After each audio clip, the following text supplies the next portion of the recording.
আমরা খালি চোখে উপরে কি দেখি? আকাশ। আসলে আমরা আকাশ দেখি না, এটা দেখি মহাশূন্য, স্পেস। প্রথম আকাশ যে কত বড় তার কোনো হিসাব নেই। এই যে পৃথিবী থেকে সূর্য 13 লক্ষ গুণ বড়, পুরো পৃথিবীটাই তো আমাদের দেখার সুযোগ হয়নি। এই পৃথিবীর চেয়ে নাকি এবার সূর্য কয় গুণ বড়? কেন ইমাজিন দ্যাট? 13 লক্ষ গুণ বড়। সূর্যের চেয়ে এরকম কোটি কোটি গুণ বড় তারা আছে।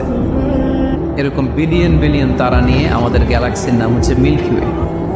এটার পরে আরেকটা গ্যালাক্সি সবচেয়ে কাছের অ্যান্ড্রোমেডা, ওটা আরো বড়। ওইখানে বিলিয়ন বিলিয়ন ট্রিলিয়ন গ্যালাক্সি। এরকম প্রত্যেকটা গ্যালাক্সি ঘুরছে, প্রত্যেকটা তারা তাওয়াফ করছে মহাশূন্যে। এরকম হাজার কোটি তারা নিয়ে আমাদের প্রথম আকাশের মহাশূন্য। প্রথম আকাশ কিন্তু অনেক উপরে। এই যে নাসার বিজ্ঞানীরা, অমুক বিজ্ঞানীরা রকেট দিয়ে এখানে যায় ওখানে যায়, এরা প্রথম আকাশের 1 কোটি ভাগের 1 ভাগও এখন অর্জন করতে পারেনি। ওই প্রথম আকাশের পরে হচ্ছে দ্বিতীয় আকাশ। ওই দ্বিতীয় আকাশের তুলনায় প্রথম আকাশটা কত ছোট শোনেন। আপনার হাতের আংটি যদি আপনি বিশাল মাঠের মধ্যে ছেড়ে দেন, একটা মরুভূমির মধ্যে ফেলে দেন, পুরো মাঠের তুলনায় হাতের আংটি যত ছোট, আল্লাহর দ্বিতীয় আসমানের তুলনায় আল্লাহর প্রথম আসমানটা ঠিক তত ছোট। দ্বিতীয় আসমান আরো বড়, তৃতীয়টা আরো বড়। যত উপরে ঊর্ধ্বাকাশের যত কাহিনী, একটার চেয়ে একটা বড়। এরকম 7টা আকাশ। তার উপরে সিদরাতুল মুনতাহা, বর্ডার এরিয়া। তার উপরে লা সামাদ লা মাকান। ওইখানে সময়ের হিসাব নাই, স্পেস নাই, সময় নাই। কারণ আল্লাহর সময় দিয়ে বাঁধা যায়? আমাদের যেমন বসতে জায়গা লাগে, আল্লাহর পজিশন নিতে কি জায়গার প্রসঙ্গটা আসে না?